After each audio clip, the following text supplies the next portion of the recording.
है बताएं मुझे। अरे एक लड़का पकड़ ले गया, एक लड़का कितने साल का है?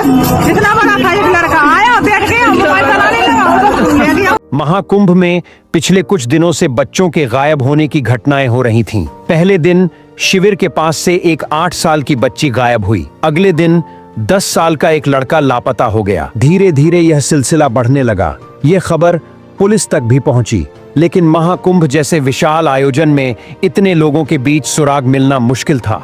भारत के प्रयागराज में आयोजित महाकुंभ पूरे श्रद्धा और भक्ति के साथ चल रहा था। गंगा, यमुना और अदृश्य सरस्वती के संगम पर आस्था का सैलाब उमड़ा हुआ था। संगम का हर तट श्रद्धालुओं से भरा हुआ था। देश के कोने कोने से लोग इस दिव्य आयोजन में भाग लेने आए थे। साधु संतों के शिविर, भजन कीर्तन और चारों ओर धार्मिक मंत्रोच्चारण का वातावरण था। इस बार महाकुंभ का आयोजन बहुत ही विशेष था। भक्तों की आस्था चरम पर थी, लेकिन इस पवित्र आयोजन के बीच कुछ ऐसा घटा जिसने सबकी आत्मा को झकझोर कर रख दिया। सेक्टर 21 के बड़े शिविर में उस दिन सुबह हलचल का माहौल था। श्रद्धालुओं का आना जाना लगा हुआ था और हर तरफ गंगा स्नान की तैयारी हो रही थी। इसी बीच शिविर में एक नया साधु आया। उसकी लंबी सफेद दाढ़ी, माथे पर बड़ा चंदन का तिलक और गेरुआ वस्त्र उसे बाकी साधुओं जैसा दिखा रहे थे, लेकिन उसकी आंखों में कुछ अलग सी चमक थी जो पहली नजर में ही ध्यान खींच लेती थी। मुख्य साधु, जिन्हें लोग स्वामी हरिदास के नाम से जानते थे, शिविर की व्यवस्था संभाल रहे थे। उन्होंने उस नए साधु को देखा और उसके पास जाकर पूछा, महात्मा जी, आप कहां से पधारे हैं? साधु ने सिर झुकाकर उत्तर दिया, स्वामी जी, मैं वृंदावन से आया हूँ। संगम पर साधना करने की बहुत इच्छा थी। यहाँ की महिमा सुनकर यहाँ खिंचा चला आया। स्वामी हरिदास ने उसकी वाणी की मिठास और उसके व्यक्तित्व की आभा से प्रभावित होकर मुस्कुराते हुए कहा, यह भूमि अत्यंत पवित्र है। आप यहाँ अपने लिए स्थान चुन सकते हैं। संगम का यह तट साधना के लिए सबसे उपयुक्त है। साधु ने विनम्रता से स्वामी हरिदास का धन्यवाद किया और शिविर के एक कोने में अपना डेरा जमा लिया। उसके पास एक झोला था जिसमें से उसने चंदन और भस्म निकाली। वह धीरे धीरे मंत्रोच्चार करते हुए साधना में लीन हो गया। शिविर में मौजूद अन्य साधु और श्रद्धालु उसे देखकर प्रभावित हुए। लोग उसकी वाणी की मधुरता और उसकी गंभीरता से आकर्षित हो रहे थे।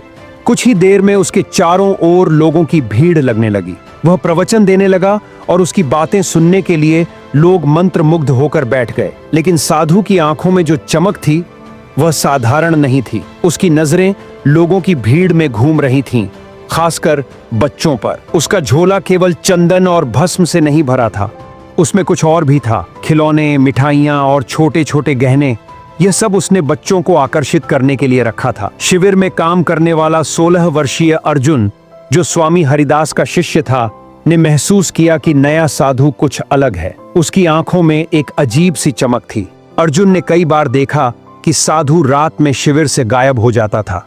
वह जानना चाहता था कि साधु कहां जाता है। उसकी जिज्ञासा दिन ब दिन बढ़ती जा रही थी। महाकुंभ में पिछले कुछ दिनों से बच्चों के गायब होने की घटनाएं होने लगीं। पहले दिन एक 8 साल की बच्ची गायब हुई, उसके बाद 10 साल का एक लड़का। धीरे धीरे यह घटनाएं बढ़ने लगीं, लेकिन अर्जुन को इन घटनाओं में कुछ अजीब लग रहा था। उसे शक था कि इसका संबंध उसने साधु से हो सकता है। एक रात अर्जुन ने साहस करके साधु का पीछा करने का फैसला किया। उसने देखा कि साधु गंगा के किनारे एक सुनसान जगह पर गया। वहां उसने अपनी झोली से कुछ निकाला और उसे जमीन में दबा दिया। अर्जुन यह देखकर हैरान रह गया। उसने यह बात अपने दोस्त सुरेश को बताई, लेकिन सुरेश ने इसे मजाक में उड़ा दिया। अर्जुन ने ठान लिया कि वह इस रहस्य को सुलझाएगा। उसने अगले कुछ दिनों तक साधु की गतिविधियों पर नजर रखी। इसी बीच प्रयागराज पुलिस को एक गुमनाम कॉल मिली। कॉलर ने बताया कि सेक्टर 21 के शिविर में एक साधु संदिग्ध गतिविधियों में लिप्त है। पुलिस अधीक्षक राजीव सिंह ने इस मामले को गंभीरता से लिया और जांच का आदेश दिया। उन्होंने अपनी टीम से कहा, हम संदिग्ध साधु पर कड़ी नजर रखेंगे। एक रात जब साधु फिर से शिविर से बाहर गया तो अर्जुन ने उसका पीछा किया। इस बार उसने देखा कि साधु बच्चों को एक झोली में छुपाकर ले जा रहा था। अर्जुन ने तुरंत पुलिस को सूचना दी। पुलिस ने उस साधु को रंगे हाथ पकड़ने की योजना बनाई। महाकुंभ में उस दिन भीड़ अपने चरम पर थी। गंगा के तट पर हजारों श्रद्धालु स्नान कर रहे थे। इसी भीड़ में एक मासूम बच्ची जो अपनी मां के साथ आई थी, अचानक खो गई। बच्ची की मां उसे पुकारती रही। लेकिन भीड़ में उसकी आवाज दब गई। बच्ची डर के मारे रोने लगी और इधर उधर अपनी मां को ढूंढने लगी। उसी समय साधु की नजर उस बच्ची पर पड़ी। तुरंत उसके पास जाकर कहा, डरो मत बेटी, मैं तुम्हारी मदद करूंगा। तुम्हारी मां यहीं कहीं होगी, चलो मैं उसे ढूंढने में तुम्हारी मदद करता हूं। बच्ची को उसकी मधुर वाणी पर भरोसा हो गया। उसने अपने आंसू पोंछे और साधु के साथ चलने लगी। साधु ने उसे मिठाई दी और प्यार से कहा, तुम्हारी मां गंगा के उस पार हो सकती है, चलो हम नाव में बैठकर उसे ढूंढते हैं। इस बीच बच्ची की मां ने पुलिस में शिकायत दर्ज कराई। पुलिस ने महाकुंभ के हर कोने में बच्ची को ढूंढने का काम शुरू कर दिया। बच्ची के कपड़ों का विवरण हर अधिकारी को दिया गया। साधु ने बच्ची को नाव में बिठाने की योजना बनाई। उसने एक नाविक को बुलाया और कहा, हमें गंगा के उस पार जाना है। लेकिन नाविक ने देखा कि बच्ची डरी हुई थी। उसने साधु से पूछा, यह बच्ची कौन है? साधु ने झूठ बोलते हुए कहा, यह मेरी शिष्या है, इसकी मां उस पार है। नाविक को थोड़ा शक तो हुआ, लेकिन साधु के तपस्वी रूप को देखकर उसने कुछ नहीं कहा।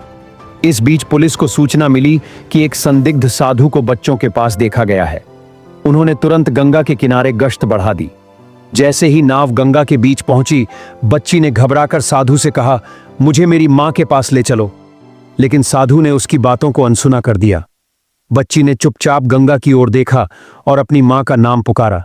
यह सुनकर नाविक का शक और गहरा हो गया। किनारे से पुलिस ने साधु को पहचान लिया। उन्होंने नाविक को रुकने का इशारा किया। साधु ने पुलिस को देखते ही घबराहट में बच्ची को पकड़ लिया और नाविक से कहा, नाव तेजी से चलाओ। लेकिन नाविक ने नाव रोक दी। पुलिस ने तुरंत नाव पर चढ़ कर साधु को गिरफ्तार कर लिया। पुलिस ने साधु के झोले की तलाशी ली, जिसमें नकली पहचान पत्र, रस्सी और बच्चों को लुभाने वाले खिलौने मिले। पूछताछ में पता चला कि साधु असल में एक पेशेवर अपराधी था। उसका असली नाम मोहन था और वह बच्चों को किडनैप कर तस्करों को बेचने का काम करता था। मोहन ने पुलिस को गिरोह के ठिकाने का खुलासा किया। पुलिस ने छापा मारा और वहां से कई बच्चों को बचाया। गिरोह के सरगना को भी गिरफ्तार कर लिया गया। बच्ची को सुरक्षित उसकी मां के पास पहुंचाया गया।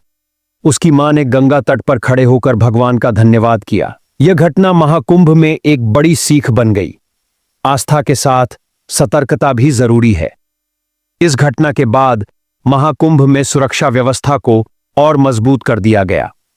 अर्जुन और स्वामी हरिदास को उनकी सतर्कता और साहस के लिए सम्मानित किया गया। यह घटना महाकुंभ में आए लोगों के लिए एक बड़ा सबक बनी।